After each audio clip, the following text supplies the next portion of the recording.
سنو ایک دلچسپ واقعہ۔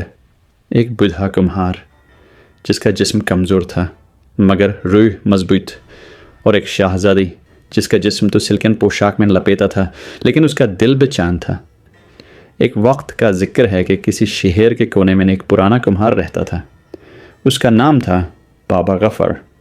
ہر روز وہ مٹی سے برتن بناتا، مسجد کے سامنے اپنا سٹال لگاتا اور جو کچھ ملتا اسی میں اللہ کا شکر ادا کرتا۔ ایک دن اس شہر میں ایک غفلت بھاری مصیبت آئے۔ شہزادی شنور بیمار ہو گئی۔ ہر حکیم، ہر طبیب نے دوا دی مگر درد کم نہ ہوا۔ ایک پیر صاحب نے کہا، اگر شہزادی کو کسی فانی اور فقیر کی دعا ملے جو صدیوں سے مٹی سے محبت کرتا ہو تو شفا مل سکتی ہے۔ راجہ نے ہر طرف پیغام بھیجا۔ جب بابا غفار کا ذکر ہوا لوگ ہنس پڑے۔ ایک بوڑھا کمہار شہزادی کا علاج کرے گا، لیکن جب اسے محل بلایا گیا وہ اپنی چپال، مٹی سے بھرے ہاتھ اور تسبیح کے ساتھ آیا۔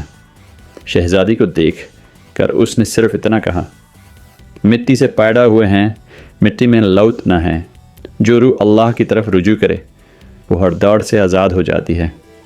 اس نے شہزادی کے سر پر مٹی کا ایک تھندا لیپ رکھا، ایک دعا کی، یا اللہ اس مٹی میں برکت ڈال دے جسے ایک فقیر نے محبت سے چنا ہے۔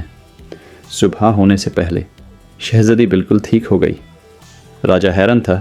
شہزادی رونے لگی، ابا حضور، میں یہ محال، یہ زیور سب چور کر بابا غفر کی شاگردی اختیار کرنا چاہتی ہوں۔ راجہ نے منع کیا لیکن شہزادی نے کہا، وہ فقیر جو مجھے زندگی کی اصل حقیقت دکھا گیا وہ میرے لیے اصل شہزادہ ہیں۔ آخر میں شہزادی نے سب چھوڑ دیا اور بابا غفر کے ساتھ ایک چھوٹی سی کٹیا میں رہنے لگی، جہاں وہ لوگوں کی خدمت کرتی، روٹی پکاتی اور بابا غفر سے روحانیت سیکھتی۔ یہ تھا ایک کمہار اور ایک شہزادی کا واقعہ، جہاں دنیا کی دولت ہار گئی اور روحانیت جیت گئی۔